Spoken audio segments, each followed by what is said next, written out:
storm coming in the distance. I didn't go into the season of life expecting to have an album, expecting to become a recording artist or any of that. I really entered this season of life really passionate about the local church. I'm a local church worship guy.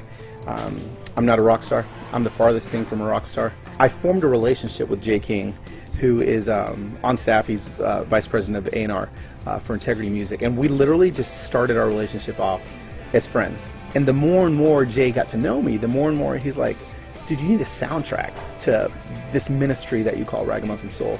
And Ragamuffin Soul is my blog.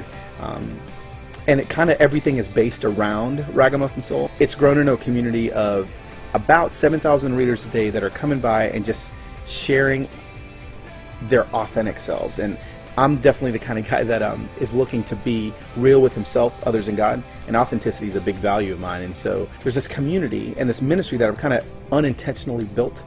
And out of that, Jay started thinking, man, like, you're a worship guy, you need songs. And I'm like, yeah, well, I can do other people's songs. But the more I led worship, the more I realized there's not really anything that's fitting me exactly. I said, you know what, let's give it a shot. I definitely feel, as I listened to the record, that that we did it. I didn't know what it was going to sound like, because I didn't have a sound, you know, but I feel like we really painted a soundtrack for Ragamuffin Soul. It was pretty cool.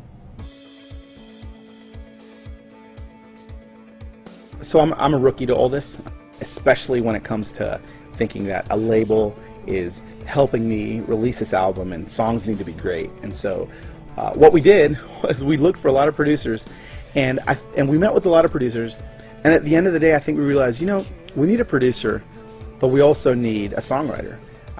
And in Jason Ingram we found both of those.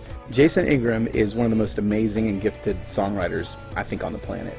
He is writing some amazing anthems for the church today. And so we found Jason, and Jason said, you know what, I think Jason got it. He figured out, I think he's kind of saw it as a challenge.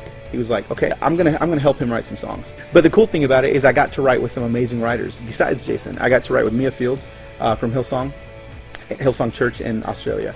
And so she wrote Jesus Saves with us on the album. And again, that's the song that it's 2 words in the chorus. And whenever I lead that thing live, we'll get done with the bridge and I'll get right to the chorus and I'm like, all right, people, it's 2 words. It's not that complicated.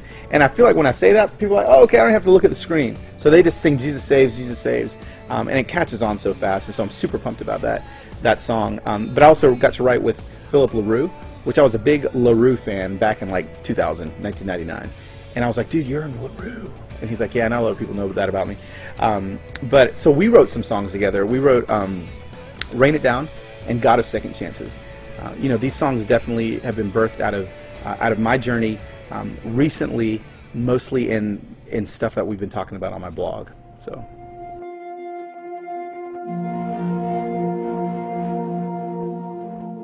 In order for things to grow, and in order for a Christian to grow, normally that happens when something hits the fan. So when something hits the fan in your life, that's when the most growth happens. So one of my values that I place when I go and I speak at either conferences or churches is I talk about the value of disturbing and disrupting the career Christian in order to bring them closer to faith.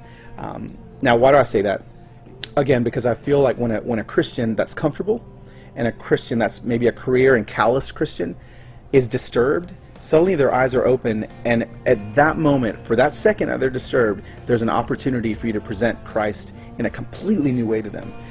As I was writing these songs with Jason and Philip LaRue and Mia Fields, a couple other great writers, you know, that definitely was something that was super important to me, that we made sure that these songs, not everyone, some of the songs are safe, but I would definitely say that most of the songs have either verses or choruses or bridges that will disturb and disrupt a career Christian. It's not really easy to sing the chorus of "We Will Worship You," where in that chorus we took a prayer from the Puritans' Book of Prayer, and it says, "Save us from our comforts, break us of our need for the familiar, spare us any joy that's not of you, and we will worship you." So it's like, once those 3 things happen, then we'll worship you. Well, if you're honest with yourself and you're a Christian, That's not what happens on Sundays. We're comfortable. We're asking God to protect us from anything, and we're definitely not asking Him to break us of things. But I believe when we're disturbed and when we're broken is when that's going to happen. And I feel like that's a chorus that the church has been waiting to sing for a long time. And I think that it's a scary prayer. It's a scary chorus to sing, but it is a chorus that will disturb and disrupt a career Christian to where I think will open their hearts up to where God can do new things in their lives. So that's just one example on the record of a song that does that. There's other songs that do that as well. And I'm pretty excited for the church to be disturbed and disrupted by some of these songs.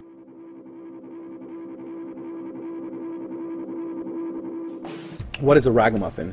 A ragamuffin is a filthy, dirty, normally homeless orphan or child. If there's no better description of who I am as a dirty child of God that is in need of adoption, that was exactly what I was. So if I can talk a little bit about what happened earlier today. I'm out there singing, you're the God of second chances. It's like 37 degrees outside. My fingers are freezing cold. I'm complaining. I'm moaning. I've got a small headache. And this homeless guy just comes kind of walking in my peripheral vision. And he was walking, not even kind of paying attention to us. And I remember thinking, I'm going to say hey. And then he started walking towards us. And I thought to myself, very selfishly, this guy's about to ask me for some money. And the first thing he says is this gospel about the music? And I was like, yeah, it's gospel. Well, Danny proceeds to walk himself right next to me, and he's like, keep singing your song. Well, I'm singing God of second chances, God that still romances, with a homeless guy. So I'm sitting here singing the song, and he's on his knee, and he takes his hat off, and his Rastafarian dreads come down, and he's got this Jamaican accent. Brother Danny starts singing in his Jamaican kind of vibe, definitely that Rastafarian feel. One creator, yes, one father. One creator, yes, one father. And in that moment, I remember sitting here thinking to myself, okay, God, you ordained this moment to teach me and maybe even others that Danny, I don't know how many second chances Danny's had. I don't know how many people there are that aren't giving Danny another chance. But I do know that God believes 100% in Danny. And God is going to love Danny as much as he's going to love me. And that right there is what Ragamuffin Soul is all about.